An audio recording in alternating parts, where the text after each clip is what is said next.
Salut les amis, on est le samedi 11 décembre 2021 et on va aller ensemble dans le terrain pour voir un peu les évolutions depuis la dernière vidéo.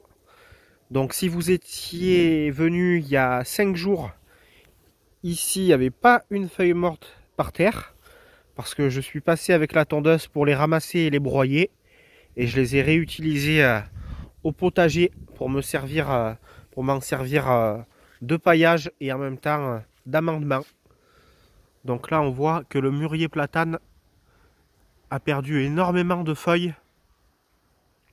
Il y a un mois on ne voyait pas du tout à travers. Et donc soit je vais attendre qu'il ait tout perdu pour bien sûr venir ramasser tout ce qu'il y a là. Non pas parce que ça me gêne ici par terre, mais pour apporter de la fertilité dans les planches potagères. Donc si les feuilles elles tombent comme ça, c'est que le froid s'est quand même bien installé ici en Ardèche. La semaine dernière, il a fait 2 jours de gelée à moins 3 degrés la nuit. Donc moins 3 degrés, ça commence à être des bonnes gelées pour ici. Ça descend rarement plus bas.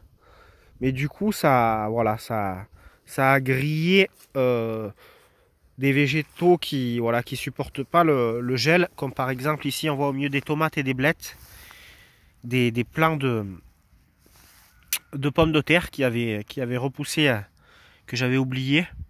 Ça les a grillés, ainsi que les plants de poivrons ont été complètement grillés. En plus, il y en avait que j'avais pas encore ramassé. C'est un peu dommage. Voilà l'état des plants de poivrons qui n'ont pas supporté le gel, ce qui est tout à fait normal.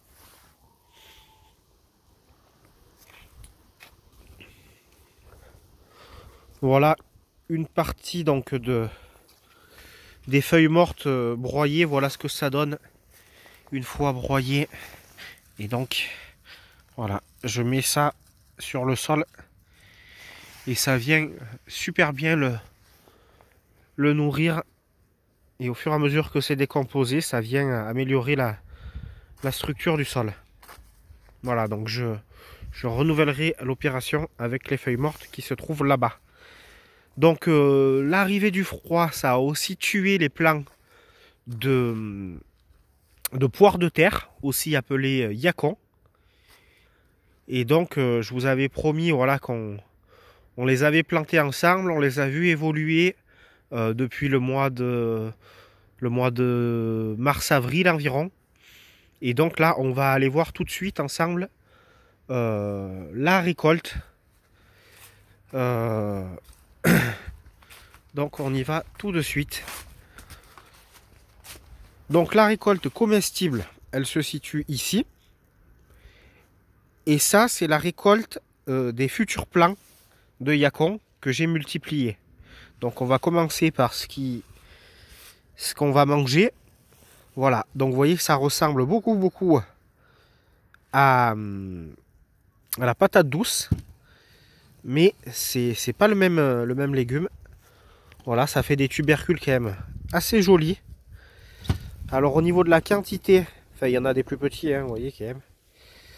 Au niveau de la quantité, c'est exactement ce à quoi je m'attendais, c'est-à-dire, je pense que c'est une récolte moyenne, parce que là, il y avait 2 plants de yacon.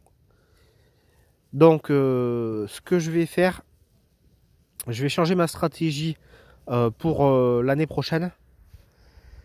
Pour les yacons, je vais changer ma stratégie parce que je vais les intégrer directement dans les planches de légumes. Comme ça, elles auront exactement, les plants de yacon et de poires de terre auront exactement les mêmes avantages et les mêmes soins que tous les autres légumes. C'est-à-dire au niveau de l'arrosage, au niveau de la fertilité du sol, au niveau des amendements, au niveau des désherbages, au niveau un peu de la surveillance des ravageurs.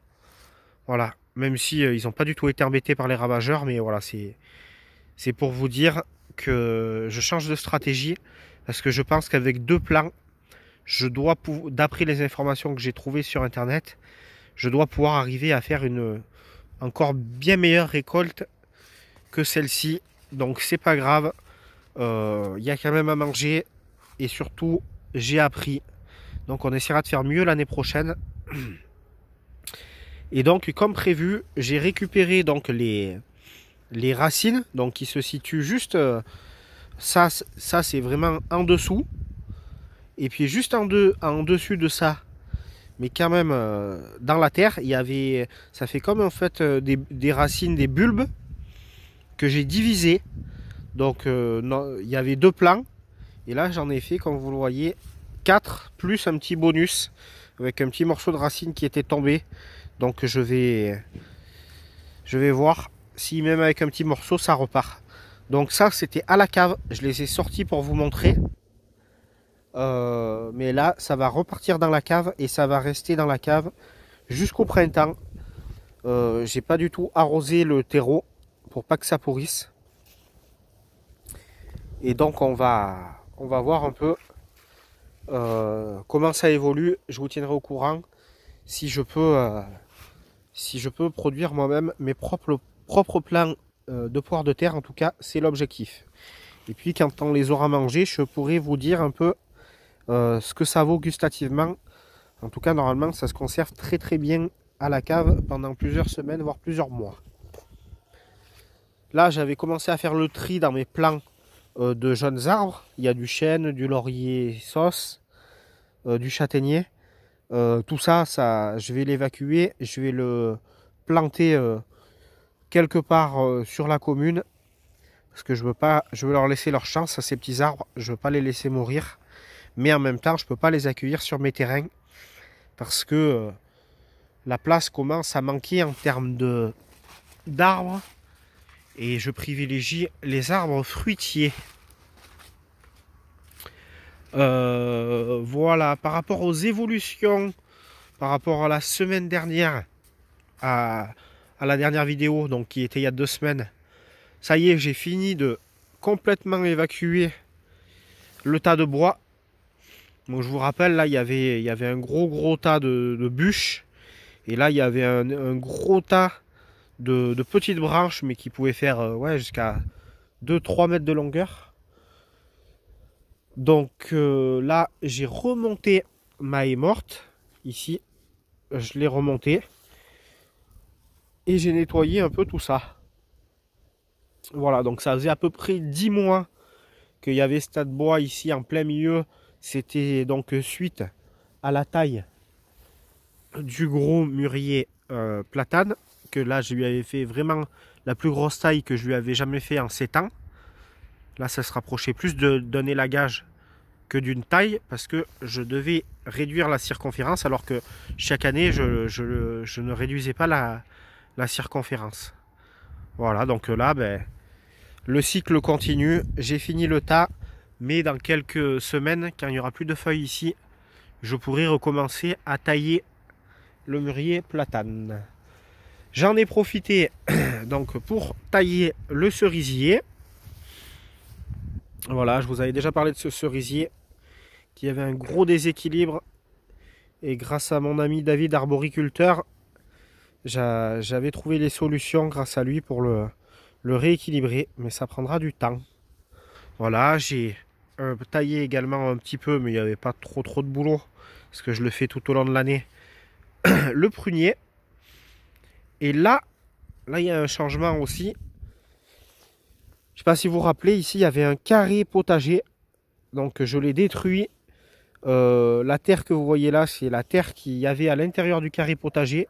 Donc j'avais fait une culture en lasagne. Donc à la base, c'est pas de la terre, c'est que des déchets végétaux. Il y avait du bois aussi, beaucoup de bois au fond. Et donc il reste plus rien, tout s'est bien décomposé. J'avais mis un tout petit peu de terre en surface, mais sinon tout le reste c'était des déchets végétaux. Et voilà le magnifique terreau que ça me fait. Donc là le terrain n'était pas trop de niveau, donc j'ai remis un peu de niveau. Et j'ai supprimé le carré potager pour me faire de la place ici, parce que ici j'ai prévu de planter 3 goji. Voilà. Et puis ensuite, j'ai commencé à tailler un peu, mais là, c'était vraiment pas une taille de fructification. C'est plus une taille parce qu'il y avait des branches qui me gênaient ici, qui revenaient trop vers les planches de légumes. Donc là, les 3 groseilliers, j'ai taillé quelques branches ici, là, surtout ces deux-là. Voilà, 3-4 branches par groseillier. Et du coup, j'ai pas forcément l'utilité de multiplier les groseilliers et autres petits fruitiers. Mais bon, je voulais pas non plus les gaspiller. Donc, ah oui, c'est là-bas que je voulais vous montrer. Donc voilà, j'ai fait des boutures de groseilliers ici. Voilà, tout ça, c'est des boutures de groseilliers. Donc vous voyez, avec 5 ou 6 branches, le nombre de boutures que j'ai fait, il y en a ouais, une bonne dizaine par pot. Et là, il y a 1, 2, 3, 4, 5, 6 pots. Voilà, avec 4 ou 5 branches, j'ai fait facilement, rapidement, une soixantaine de boutures. Donc, possiblement une soixantaine de nouveaux plants de groseilliers. Et puis, j'ai fait des boutures aussi de groseilles à maquereau. J'ai commencé à faire ça ce matin. Hop, elles sont là. Je vais vous montrer. Voilà. Ça, c'est pour continuer. D'ailleurs, je voulais le faire avec vous, mais là, on est déjà à 12 minutes de vidéo, donc j'aurai pas forcément le temps. Mais voilà. Ça, bouture de groseilles à maquereau. Parce que je vais quand même vous montrer. Elles sont chez mon voisin et elles dépassent chez moi. Et du coup, elles me bouchent un peu le passage. Je m'arrache les bras et les habits quand je passe parce que ça a des épines, les groseilles à maquereau. Et donc, vous voyez, je vais vous montrer. Voilà, ici, tout ça, ça sort de mon côté. Et donc, du coup, ben, je suis obligé de les tailler pour pouvoir passer tranquillement. Et plutôt que de les perdre, je les bouture. Je verrai ensuite ce que j'en fais, si je les garde et que je les replante chez moi ou si j'en fais profiter d'autres personnes. Voilà, le petit abricotier où j'avais mis un noyau qui avait bien poussé là. Lui, il va partir. Je le garde pas. Donc pareil, lui, je vais le déplanter et je vais aller le planter quelque part. Pas loin de chez moi dans la commune, mais pas chez moi non plus. Dans un espace public. Voilà, pour en faire profiter un peu la commune. Et puis les habitants de la commune. Voilà.